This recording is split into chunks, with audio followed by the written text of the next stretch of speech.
Welcome to Things My Mother Forgot to Mention. The podcast where we say everything our mothers didn't. I'm Jan, a trauma therapist and author turned rogue storyteller, here to talk openly about the body, aging, and all the, wait, what? Moments of womanhood. And I'm Patti, an online business and tech nerd whose purpose is to elevate the voices of women in our world and who doesn't believe in taboo topics. Things My Mother Forgot to Mention is the podcast for every woman who's ever said, wait, why didn't anyone mention this to me? Join Jan and Patti, two outspoken, curious, outrageous women, as they dive headfirst into a messy, magical, and often WTF realities of aging, health, and quite simply being a woman. From rogue chin hairs and vaginal thinning to mental health, perimenopause, and scalp cancer. Yes, really. Nothing is off limits. It's funny, it's raw, it's real talk your mother definitely skipped. Let's get into it. Hello, Jan. Hey there, Patti. Long time no see. I'm glad to see you. It's been so long. I know. It's good to see you. I know we batch these sometimes. So sometimes we don't see each other for a little bit. Right, Yeah. right. And Yeah. and I'm off where sunny Florida is where I am, and I'm down light where Texas is. So Yeah. we're kind of in the same kind of Mm-hmm. latitude. Yeah. Hmm. Yeah. Similar weather patterns. Mm-hmm. Yeah. Not freezing where you would be at home right now, Right. which is I'd be good. shoveling what I'd be doing right now. Anyway, Yeah. but Yeah. it's good to see you, and I'm looking forward to talking about our eating disorders, which is quite a Yeah. hot topic, I think, in Yeah. this world, and it's very secretive too for some people. Mm-hmm. And there's so much shame, and people hide it, and then there's Yep. some people who it's clear you can really tell Mm-hmm. that they're really struggling with it, and it comes in, it's all different ranges here. Yes. So, Yeah. Yeah. And I think it is. I think it's a really important conversation to have because it is huge. And I think that people tend to look at eating disorders as like anorexia or bulimia, and those are like the most well known. But there's right, really, I mean, so much in between with eating disorders, and there's a lot of people, as in myself, who have not been diagnosed officially as having an eating right. disorder, but it is clear in various ways in their lives. And so, I definitely did some research as well to pull up like what does it look like commonly for people so that they're aware of disordered eating behavior and what that actually Mhm, looks like, right? mhm. Because there's all levels of it and it can be very minor to very life-threatening and serious and Yes, everything in yes. between. Yes, actually, that's something I can talk about. I used to work when I was first a therapist and getting licensed in an eating disorder clinic. And Mm. we had quite a few women who were eating disordered, anorexia, that wouldn't eat. And we'd weigh them, and then they ended up having to go to the hospital and be fed and through a tube. I mean, it can be really rough. Yeah. And I remember learning so much about it and thinking, wow, there's such extremes. There's like you said, the hospitalization or inpatient somewhere Yeah. to, just your, oh, I don't know, everyday person who like watches calories and is a little obsessive about Mhm. it and Yeah. those kind of things. So Yeah. when did you really find that you had some issues, and what did that look like for you when you were growing up? Yeah, so I've really had disordered eating my entire life is what Wow. I've realized. And I think, at the time it was not ever anything that I realized or because for me, I always saw eating disorders again, like I said, as anorexia or bulimia or something Right. very extreme. And that, which sounds weird, but like in order for you to have an eating disorder, you're really thin, right? And like I never, growing up, if you were fat, it wasn't an eating disorder. You were just fat. You didn't have willpower. You didn't have these things. And so I Interesting. never, yeah, like eating disorder never was a language that I ever used because I was fat. I was overweight. So how could I have an eating disorder if I was overweight? I'm just have no willpower and I'm a crappy person and all these things. Gosh. Right? But Wow. that's the information I kind of picked up for Yeah, myself. So right. I never The even thought judgment. about that. Yeah. So when I was young, I was probably like 9.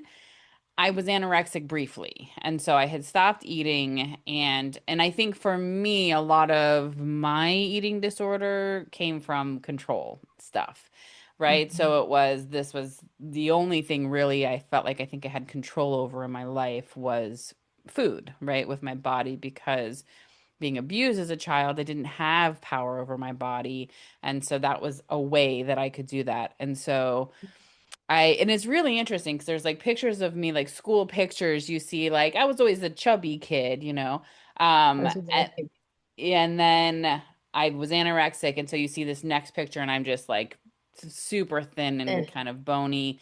And then the next year, it was like plumpy plump, like super, like I gained a ton of weight back, which at that point really threw off my metabolism, you know, at such a young age to be doing that with my body. And I don't think my body was ever the same and my metabolism was ever the same after that. And so at that point too, and I've thought about this and I learned about this a bit as an adult when I started working with a nutritionist. A lot also was eating my feelings, right? I also realized that positive reinforcement came in the form of sweet foods. mm, So for me, sugary, sweet things became really comforting. So, like, when my grandparents would come and visit from California, we would get donuts at the grocery store. My grandfather would take all the kids to what he would call 11-7, 7-Eleven, and we'd get candy. And so those are my go-to when I am having feelings is crappy grocery store donuts and mm-hmm, candy. And so it's really interesting that I never caught any of that until I was older and was able to see hmm. some of those comparisons.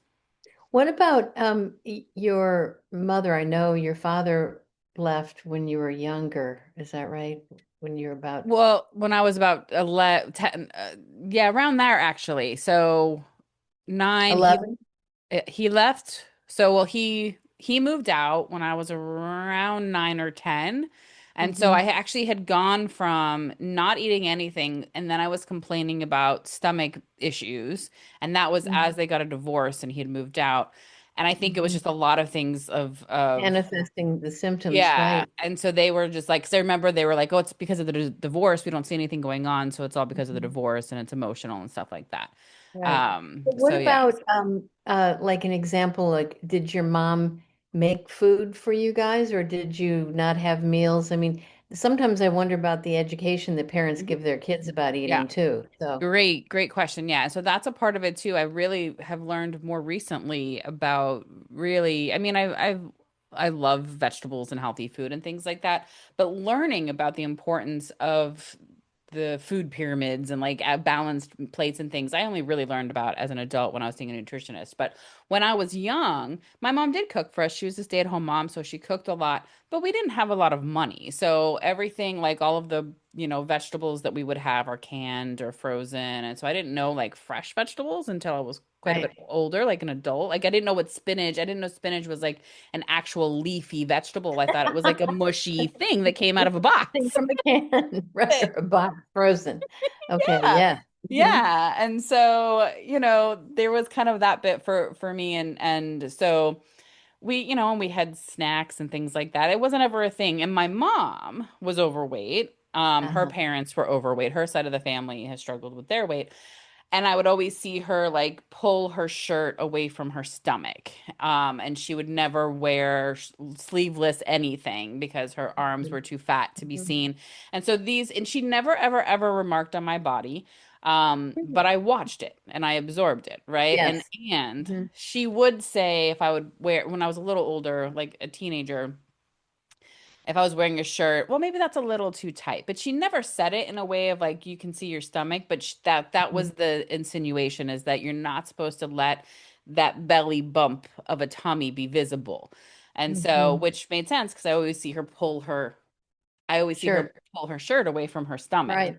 Right. So those were the messages I was sort of receiving. Plus, I'm now eating my feelings, and I'm learning Right. how to, Your parents yeah. So are getting I, tourist and you're eating your feelings and your body's mm, going from really, yeah, large to really small to very large large, again. yeah, And then your exactly. grandparents are coming and they're bringing candy and Yeah. Yahoo, let's eat the candy. And Yeah, yeah. And so I think, and I also realize now too that I had body dysmorphia, which also means that when I would look at myself, I would see myself much larger than I actually was, which of course in retrospect, especially now I look at myself like in my early 20s and I thought I was so fat and I thought all these things and I really was not. Like, I was chubby, but like it was not at all. Like it's so astonishing to look at pictures of yourself from a long time ago when you have body dysmorphia and see how vastly different you actually looked in real life from what you saw when you looked in the mirror. And so I've never really been able to trust myself when I look in the mirror. Like I have no sure. idea. Like I can look at pictures and I go, "Oh wow, I'm really big," or "I'm really this," or whatever. But like I don't ever know. Like, and so I'm always trying to compare myself. I'm always trying to be like, well, who might look the same size as me so I could kind of get a feel for how I really look, you know? But the reality is none of that fucking matters. You know, Mhm. like that's where I get to Right. now, Right. is that it doesn't. But it took a Mhm. long time for that. And so when I was a senior in high school, I've talked about this a little bit on the podcast, that I became really depressed and I didn't leave the house for 6 months, so I gained weight again. Um, and then I lost a significant amount of weight. Actually, when I was a freshman in high school, I remember I started doing Slim Fast. Oh, right. And the shakes, that was like a whole new thing and it was all the rage. And because my mom would do like Jenny Craig or Curves, like she would try different things. She was always sort of doing that stuff. Um, and so I was trying to do that. And I remember I was so malnourished at one point that I almost passed out because I was just drinking these shakes. I wasn't eating anything really. And so I realized, okay, well, this isn't good. So I started eating more again. So it's been very yo-yo for me. And then I would try Yeah. diets and they would never work, of course, or they would, and then as soon as I fell off of it, I'd gain a bunch of weight back. But I think the most disordered eating for me really started not long before I moved to Texas, actually. Um, Interesting. yeah, and it was I m moved in with my partner and a couple of roommates. And we had been together for a long time, but it was the first time we were like, let's move in together. We're gonna do this. And he was an alcoholic. And Oh, so dear. and we were sharing a small space, it was almost like not even a studio, but a room with a bathroom at the back and the bottom of this house that we shared with other people.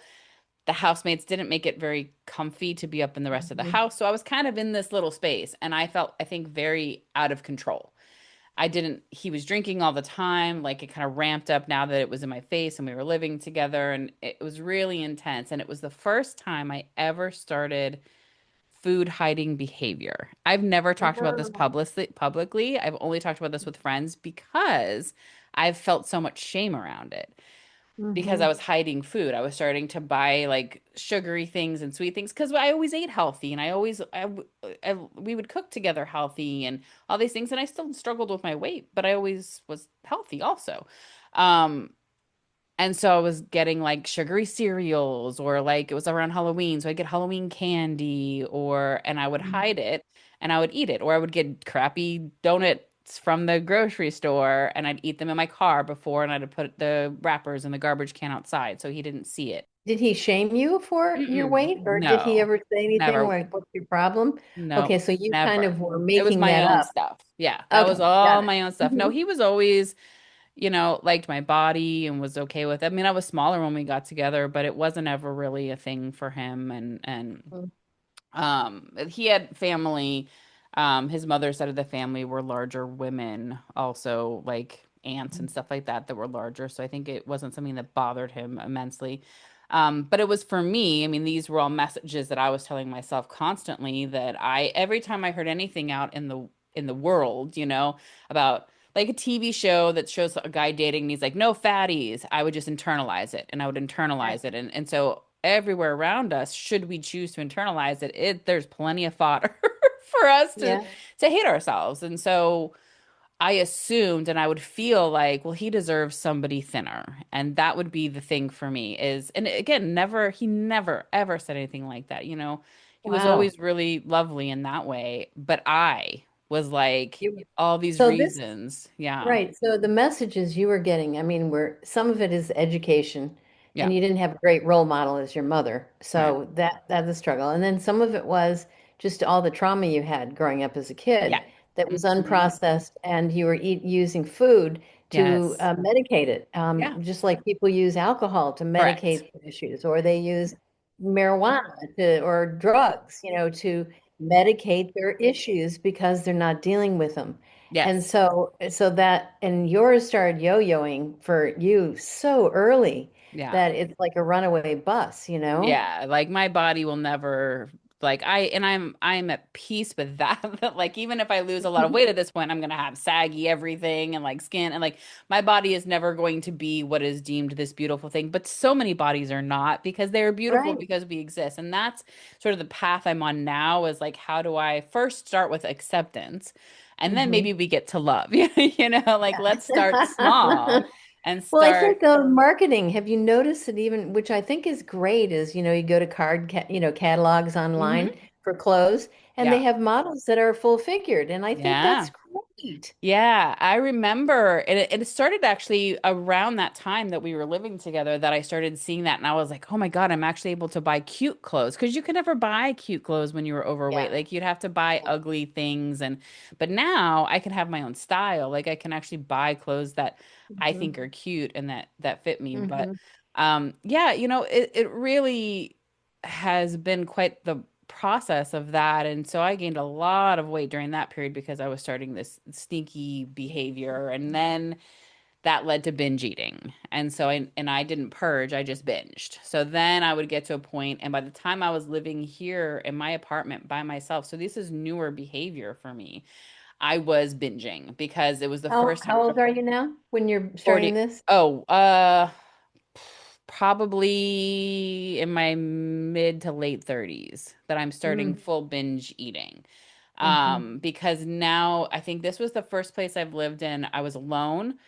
So then I was like, there's no shame. And I could just eat, eat, eat. And I was dealing with grief of all that, my Right. friend passing away. I was dealing with grief of, and then COVID happened around that same time. I moved into my apartment in 2019. And then 2020 happened. And then I was still sort of trying to figure out letting go of that partner, even though we didn't live in the same state anymore. Like there's just a lot of stuff, right? Yeah. And Yeah. so I was doing all of that and I had a doctor who was kind of body shamey and would say things like just pick a diet that your friend is doing that looks good and try that. Which now of course I'm like that is the worst possible advice that you could give somebody. She's like, Mhm. "Let me explain how calories work." And I was like, "I understand how calories work, lady." Like that's not What the does she think you're a problem. moron? Oh my God. Right, exactly. So now I have a doctor that doesn't do that and is Hmm. respectful. But it ultimately for me, seeing a nutritionist was Hmm. very helpful for me because I, Yes. I worried that it was going to be, well, you can't eat this and you can't eat that. And it was actually very much the opposite of that. More about moderation, I think, Yeah. is what they do. And I remember when I was working in eating disordered clinic that's where it wasn't a diet. You're right. It Right. wasn't like No. counting calories. Mm-mm. It's really about eating well and being moderate and really feeling when you're full and Yeah. being able to say, okay, that's it. I'm satiated Right. and also doing your work, like getting to a therapist Yes. and working some of the stuff that's behind the scenes that's causing some of this. Yeah, and here was the piece for her that I was really surprised about is, we really talked through and I had to, okay, these are the things I'm eating. She's like, what are you eating for breakfast? What are you eating for lunch? And she's like, well, you're not eating snacks. And I'm like, well, you're not supposed to. She's like, no, I want you to eat snacks. And then she'd go, well, why don't we do dessert? She's like, instead of you getting sugary cereals and then you binging them because you're guilting yourself and feeling like a piece of garbage because now you've bought sugary cereal that you're going to eat in one sitting. She's like, what if you have a bowl of sugary cereal for dessert? And I was like, well, and she's like, yeah, that's okay. And so, Hmm. and can we add a little peanut butter to it or add something to have protein because that helps with Sure. the sugar spike. And suddenly everything changed because she gave me permission to eat. Like, Hmm. we have all these words and she Rather was than like, you are restricting. not eating enough carbs. And she's like, that's why you feel the craving for sugar. That's why you feel these cravings that you're having and then you binge because you keep yourself from eating them. And then when you say, okay, I'm going to do it, and I would get these thought processes in my head where I would know several days before a binge that I was going to binge because I was starting Mhm. to think about it. I was starting to crave it, and I would pick a food and I would start obsessing about that food. And I would think about it constantly. It was Wow. really intense. And I'd never experienced anything like it before. And so at some point, I was like, I can only fight this for so long. Like, I'm going to go get that thing and I'm going to eat it. Like, that's what's going to happen. And I haven't Right. had that now in 2 years, I think. And Hmm. so, yeah, it's really fascinating when you are aware of what's happening in your body. And she was talking to me about vegetables. She's like, it's okay to have like carrots dipped in ranch. In fact, you need a little bit of fat in order for your body to Hmm. absorb the nutrients. And so again, Hmm. we're taught, well, if you're going to eat vegetables, you don't want to eat you don't eat vegetables with ranch. That's With gross. sour Like, cream ranch, right. whatever. Like, Yeah. or whatever. But the reality is, when you start to really know how your body absorbs nutrients, it changes everything for you. So this is And more on the cat education. See, this is the yes, education that's really yes. important. Hmm. Yeah. And not shaming myself. And Oh, also, when I would eat a certain type of food, why? What was the reason for it? Did I just crave it and I wanted something sweet and that was acceptable? And how did I feel about it? Right. And then it's challenging my feelings now about it. Right. So that's where also therapy starts coming into play of like, okay, I felt crappy. Why did I feel crappy? Is it okay? Here's a great example. So, um, I just had kind of an intense couple of weeks with some personal things happening. And I was like, for the first time in a while, I felt the voice and I was like, I just want to eat some donuts. And so I was like, I'm going to eat some donuts and I am going to yeah. be okay with it. And that was Hmm. that. And therefore, I went and I bought donuts and I ate donuts and I said, I am eating my feelings right now because I've had a really bad couple of weeks and I want So to. doing it consciously. Yeah. And then that was it. Hmm. I was done and it didn't continue and I didn't have another voice and I just was like, and I wasn't upset about it or I didn't think about it in some kind of way. I was just like, I'm eating these donuts and I appreciated them and they were delicious and I felt better in my feelings. I could have chosen not to do that and done something else, but I chose to do that and that was okay. So I think there's a whole process of it, but I think finding your way to like accepting that behavior, I think is a big deal. Like, Hmm. yeah, like not hating myself. Like that's been Right. a part of it. So it's really Oh. interesting, the journey of That's it. even- Yeah, so hating yourself, right? I mean, because it's very interesting as I listen to you, Patty. My journey with and I was never formally diagnosed with Yeah. eating disorder, was all about being thin, and Mhm. I was 5'6" and weighed 110 pounds Oh, because I wow. was competing. Yes, Yeah. because for me, I was a dancer. I was when I was in college, I joined a dance company and a dance program, and it's all about looking at how thin everybody is and Yeah. how thin you can get. So Hmm. that's what it's all about, and it ran in my family. My mother was a little overweight. Well, not a little, maybe more than a little. And so, then it was due to my father and a lot of my uncles. They were all about really objectifying young women, being young Hmm. and thin and all that. So. I kind of learned that that's the way to be find acceptance. Mm-hmm. So when I went off to college, there, there was this place called Joe's Donuts. And at 12 o'clock at night, we'd all go out and we'd just go buy a dozen of them and eat them. And I came back and I would feel so sick that I would throw up. So that's how I started managing it. I thought, okay, now I can eat anything I want to. I just keep, binging and purging. Yeah. And I never even knew when I was doing that that that was called binging and purging bulimia. I Yeah. had no idea of it. And no one talked to me about it, but I was using it to help me stay really thin. And that's what I did. And so I stayed pretty thin. And that's what I was doing. But for all the people who have used that, you destroy your teeth. I don't know if you Yeah. know that. Did you know Yeah, that from absolutely. purging? Yeah. It Yeah. removes the enamel. Plus, it can give Uh-huh. you a lot of issues in your That's right, with esophagus. your esophagus. Yep, Hmm. it's very dangerous. Yeah. And then withholding, being anorexic. Yeah. I remember the women in the program I was working in, they would have to be weighed in, which I always thought was kind of crazy, but Mm-hmm. they had to because it was more of an inpatient facility, and they would drink pickle juice. Have you ever heard of that? They Mm-mm. drink pickle juice because it's full of salt and it would make them gain more weight so that they would pass.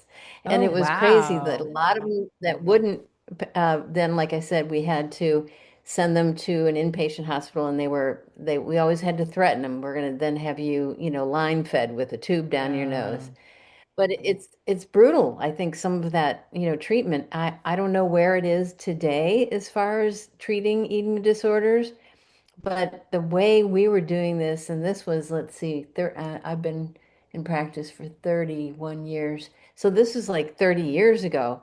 And that's brutal, just thinking about it, especially after hearing your story and how working with someone who is a dietitian who can yeah. teach you about normal moderation and about eating well and what's happening in your body and you feeling like it's a choice rather than that Right. someone's doing it to you. Right. So Yeah. anyway, that today, so much, I mean, I think it's going on all the time. Sometimes I see women and they're really, really thin and fragile, and I look at them and I think they're struggling with bulimia. And you Yeah. can tell that. And of course, that ruins your bones. I mean, when you're Well, because talking you're about, malnourished. Yeah. yeah, Yeah. Anytime you're on, right? So, I mean, and that's the problem is the extremes on either side of an eating disorder is dangerous for your health. I mean, if you're really right. thin, yeah, it destroys your bones and destroys your everything, really. Mhm. I mean, because you're so malnourished, you start losing your Mhm. hair because you're super anemic typically. There's a You start lot of losing your things with periods. You that. don't have periods Yes. anymore. Yeah, And a lot of the correct. dancers that I used to dance with, they didn't have menstrual periods anymore because they were so thin. And Yeah. all of your hormones go off. I mean, it's just unbelievable. And yet it's everywhere in this world, the Yeah. message that's out there. And everyone's struggling with it either secretly or Yep. they're finally doing something about it. Yeah. And I think that it has to start from a place of, I think therapy is a huge piece of it because there's a reason that it began, right? And whatever that looks like. And for me, I was able to piece that, right? And I've been able to, again, it's all in retrospect because at the time it was just what it was. And it was always shame, shame, shame, shame, shame. I'm a terrible person. I'm like, I remember being in middle school and this guy, some jerk kid, he was just a kid. Middle school is brutal. And he walked by me and I was standing somewhere. He's like, "Oh, sorry, I didn't see the two of you there." And I was like, "The two of me?" And it was just me, and that to this day, I'm 45 and I remember that moment. You So, can like, still these, hear that in your I head. still Yes. hear that. I was not a few years ago, I was taking my garbage out and two teenage boys was like, "Hey, fat ass."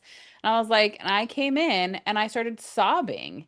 Even I was a Oh, grown honey. adult because it was just this like when people say the thing that you feel inside. And so now it's like a defense mechanism. That's what I'm working on now with my therapist. We're working on with my body.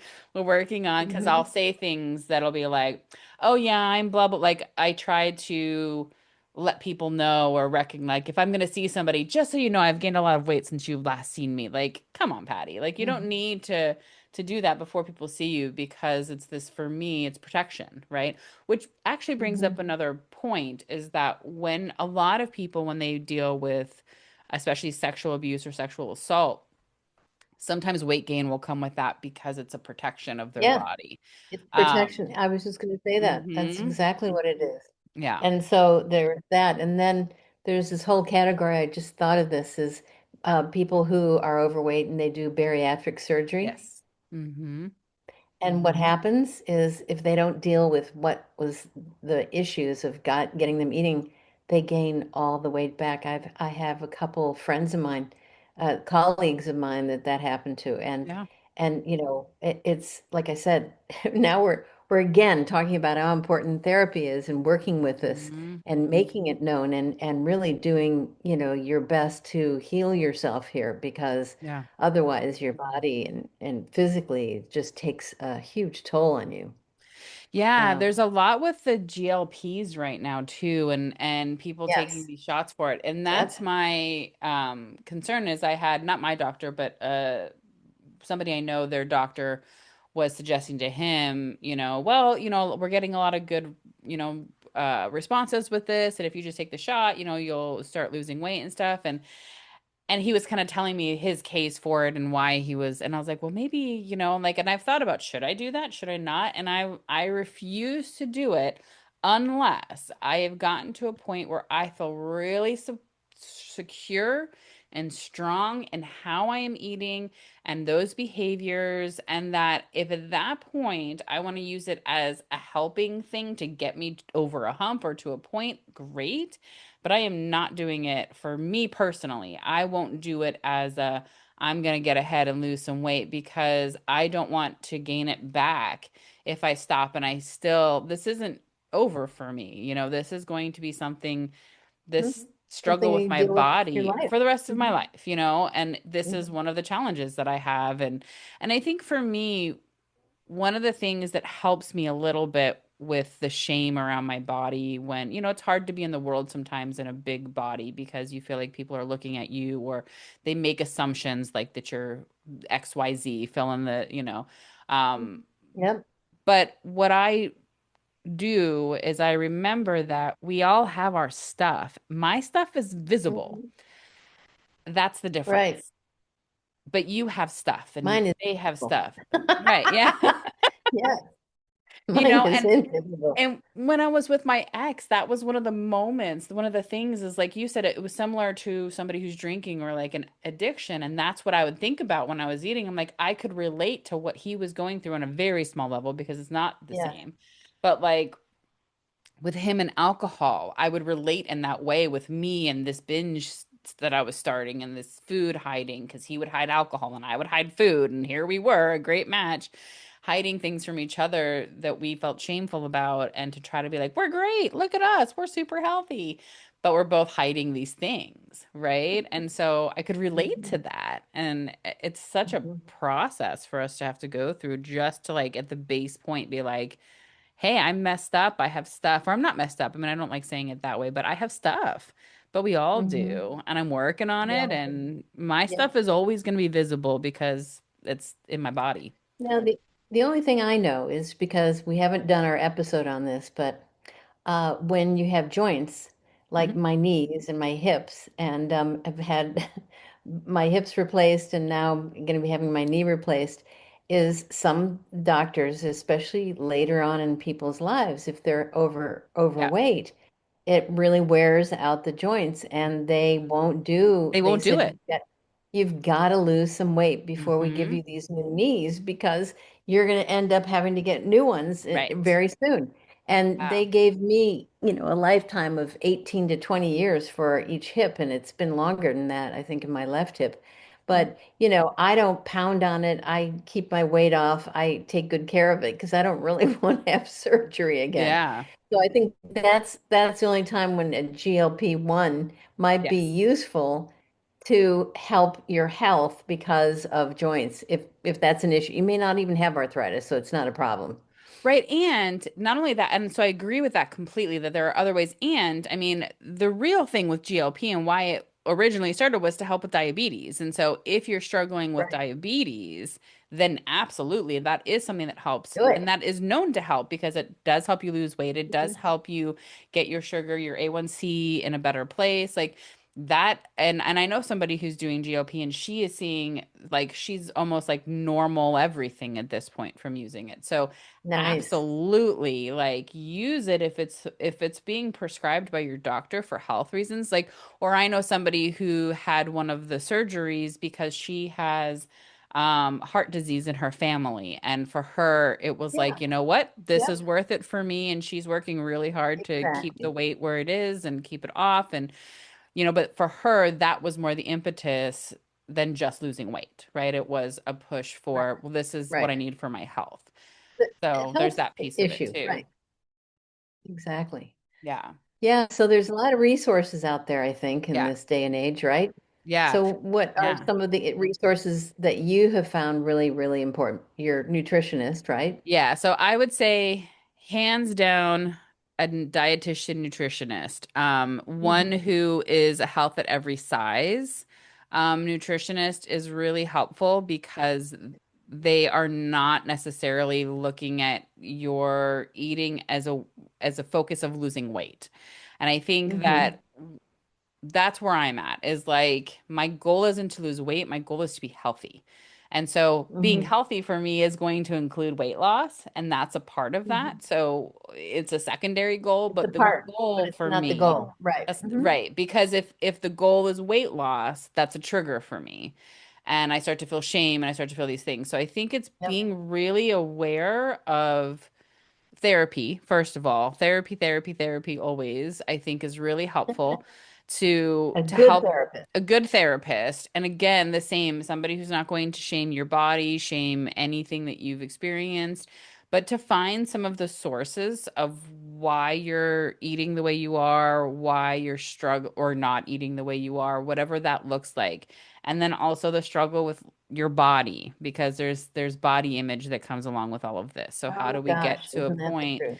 yeah, eating disorder or not, we all have body image issues, but like how do we get to that point where again, I think I was talking to somebody and they were like they started by just looking in the mirror and saying, "I'm not mutated." Cool. That's a way that I can say, "Okay, my body Hmm. is in a good place," right? And then it just increases Hmm. a little bit. Yeah, Is how do you find I that? think, I think body issues. I mean, especially you're in your 40s, right? Yeah. But once you go through menopause, here's another issue of menopause is Mhm. that your body, women's body, because their ovaries stop producing any kinds of estrogen, that Yeah. the estrogen is stored in fat. Yep. And so most women who are in menopause or have finished menopause, and they have extra fat, which has been a little hard for me, Yeah. being that I was a dancer and I was like as thin. They used to call me the zipper because I would stand sideways and Wow. stick my tongue out and you couldn't see anything. I was just like nothing was Ah. there. And so, now it's like me even just getting some, mm, I wouldn't say joy, I would say getting some acceptance of the fact that, okay, I'm going to be about 10 pounds more than I used to be when I was in my 30s. And, Yeah. it's okay, Jan. It's okay, and you're still okay, and then, Yeah. so I'm working it from the other end. Yeah. And, Yeah. but we're all having to work this at some point. I mean, Yeah. I'm sure men go through it. I know men go through it. Absolutely. Yeah, I think that's a And it's good not just point. women. Yeah, I think that's a good point is eating disorders do not affect just women. They affect men as well. And so be Yeah. gentle with that and aware of that. Um, yeah, a lot of the things of like examples, I did want to share this of disordered eating kind of behaviors would be chronic dieting, constant food guilt, labeling foods as good or bad, skipping meals to make up for eating, obsessive calorie tracking, exercising to earn or burn food, binge restrict cycles, anxiety about eating in front of others, feeling morally better or worse based on what you ate, and body checking, your mirror, weighing Yeah. yourself. Body All of check. Yep. Yep. those Yep. tend to mean that you may have some disordered eating behaviors, and it might be important to look Now, at. there is, right. And now there is one thing you did say there. There's a big thing that was been going on is intermittent fasting. Yes, Have you yeah. heard of that? Yeah, yeah. And I've got to tell you that I did that and I lost like 10 pounds and it was great. And it's really taught me a lot about, it's eating to live rather than living to eat Right. and being able to, okay, so and actually, that's one thing that anorexics love is that they actually start feeling high because they haven't been eating. It's a Mm, euphoria that they get. But it's not that way with intermittent fasting. It has to do, you can do it programmed, especially for your age. And I think some people have had success with it, and I have. And so I don't know, I'm not a doctor, I'm not a nutritionist yeah, or a dietitian, but I would imagine that some people have success with that and it works for them. So yeah. I just want to throw that out there too, because that's a big thing in this day Mm-hmm. and age. Yeah. And I think that brings a great point of there's lots of, I think, methods. If you're going for weight loss, there's a lot of ways to do that. And I think doing it with a doctor and a dietitian together, I think is a really great direction to do with that because you want to be Yeah. careful.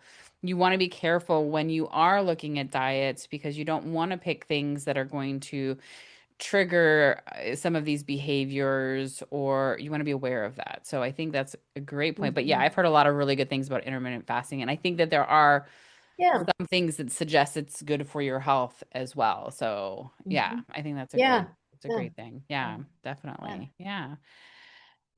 Yeah. Well, Well, we'll definitely have some resources in the post with this. and we'll be interviewing my friend of mine, Lynn, and she'll be coming on in our next, I guess, additional podcast that we do with this. So, Yeah. Awesome. Thanks, Jan. okay. Well, great. Thanks, Patty, for all your sharing. I appreciate it. Yeah. Thanks for listening to the podcast. If you like what you've heard, please share it with friends, subscribe, and leave a review. And remember, information shared on this podcast is not medical advice. If you have a concern about your physical or mental health, please seek support from a professional. If you have a story you'd like to share about things your mother forgot to mention, you can apply to be a guest. We'd also love to hear a quick 90-second thing you've learned in your life. You can find links to both of those over at our website at thingsmymotherforgottomention.com or in the show notes. Thank you.